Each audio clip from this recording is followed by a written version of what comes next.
Hi, welcome to the Trews. That is the dessert, Spiritual Trews. Cut. Another one, take two.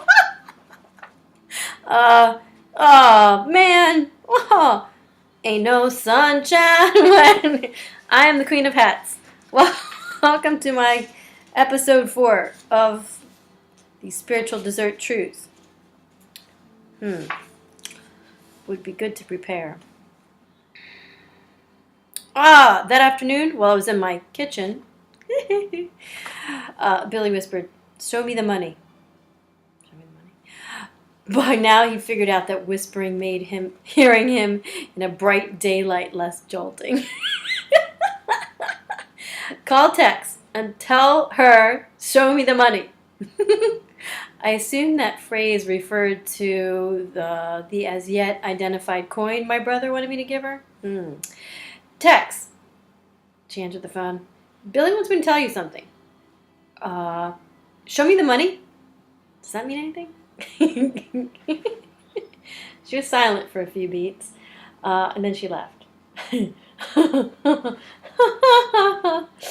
I took the dogs to the ocean this morning. I was actually thinking about Billy. Tex paused. Actually, I was talking to him. I'll keep what I said between him and me, but I asked him for a sign. I wasn't even going to tell you about it. I waited till Tex took a drag from a cigarette. I came home, took a shower, and then, okay, this is kind of weird. Well, yeah. Well, I was thinking about my novel, dancing in front of the mirror with a towel, saying over and over again, "Show me the money! Show me the money!" Now I went silent. Tex was laughing, but I was more confused than amused. This wasn't just about hearing my brother Billy's voice, which was strange enough. Billy's conversations with me were the one thing, but now Billy was bringing other people into this realm. Tex and JB and my writing class. Why? When Billy woke me up a few days later, he was speaking so quickly I couldn't even keep up. Yeah, like Russell. I need my computer. I can't write this fast. My computer was on a desk in front of the tall sliding glass doors. I don't like those. Now that I was sitting in a spot filled with natural light, Billy's voice was an even more magical feel. I could look through the bare branches at the sky, which is the direction his voice comes from, and watch Billy effect. Oh, watch the Billy effect! Ha ha! Make the world more luminous. Good morning, darling. Let's fill in a bit of the story that brought us both here. All you have to do is zoom that part of the hologram. Don't worry, I know the rescue mission was a nightmare, but I'll make it entertaining. Well, first I disappeared. What, about 5 years ago? I went to Margarita Island, that jewel in the crown of Venezuela, to make my fortune running a sports betting operation.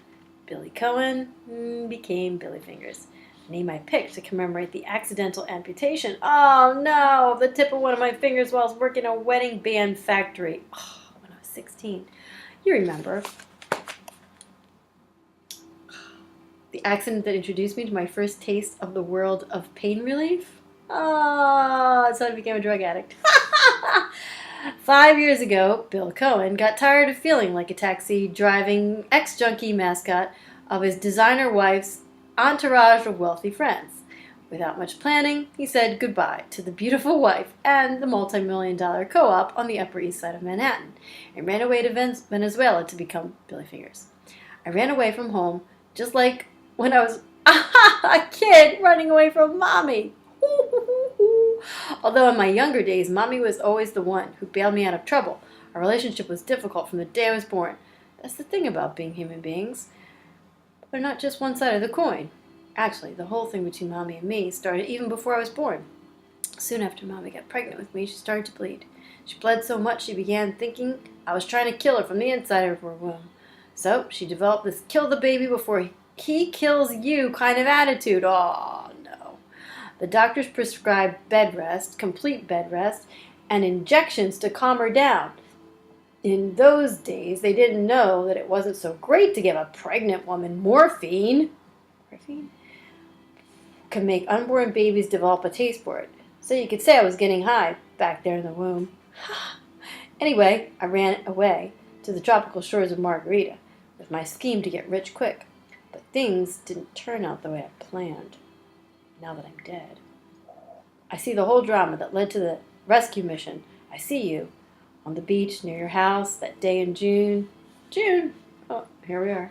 3 years after I had disappeared, you're sitting on a blanket looking at the ocean, wondering what had become of me. You're also thinking, it's probably better that I don't know. Then you closed your eyes and had a dream of sorts. I dreamed I was walking along the horizon, slow and tired.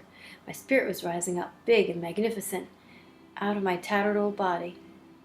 Oh, you had searchlight in your hands and sent a beam across the ocean to buoy me up. It was one of those dreams that feels like it's really happening. Now that I'm dead, I can see it all. By the way, after you die, when you watch your hologram, you get to see everything. Who loved you, who hated you, what they did for you, what they did to you when your back was turned. As I said before, you spent a lot of time viewing what you did on Earth. So be sure to make it interesting. And here's another secret for you, my sister. There is no right way for things to turn out. Some endings are happier, some are not so happy, and it's not just the happiness percentage that matters. It's the music of it. Most people's lives don't have enough music. I was lucky. My life was a rock opera. Those messages. After you dreamed, you sent that beam across the water to your sick old stone-out brother. What did I do? I called Mommy the next day. Even though I've been missing for years, Mommy, in her inimitable, nurturing style, told me told me never to call her again and hung up. She had quite a way with me, Mommy did. It felt like the good old days. Now that I'm dead, I know that Mommy called you. Hysterical, guilt-ridden, to confess how miserable. Oh, no. She had been with me on the phone. I caused Mommy a lot of pain in her lifetime, that's for sure. Desperate, I called her again a week later, and she gave me your number. Thank God my baby sister would still talk to me. Wanted to, even. That smart, pretty little brunette in the pink tutu, singing and dancing, getting all straight A's while her brother, Billy the Kid, was setting fire to the school cafeteria. You were so happy to hear my voice on the phone after all those years, even though I was stoned and crying and itchy. I was already in hell, and the next stop was going to be even lower. If I didn't leave Margarita Island soon, I was going to wind up in jail or a loony bin, someplace I'd never get out of. You wired me money for a plane ticket, but I spent it on other things. I really wanted to get out of here, but I didn't have the wherewithal to act like a normal person and get myself on the plane. Everyone told you I was indulging myself, but you suspected something more serious was going on.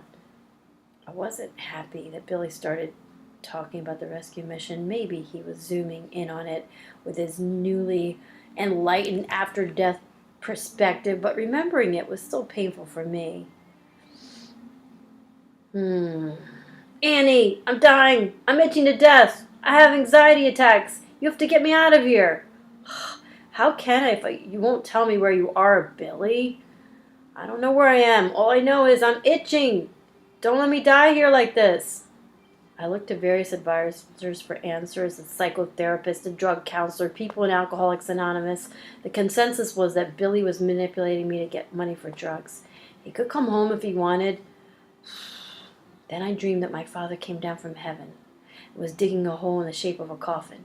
He dropped his shovel on the ground, turned towards me, and shook his head like he was troubled. His face was mournful and full of misery. Warning that something really dark was going to happen, something worse than death. When I woke up in a sweat, I knew it was Billy's grave he was digging, and he had to get him out of Margarita fast. Oh, my computer is dimming. The end.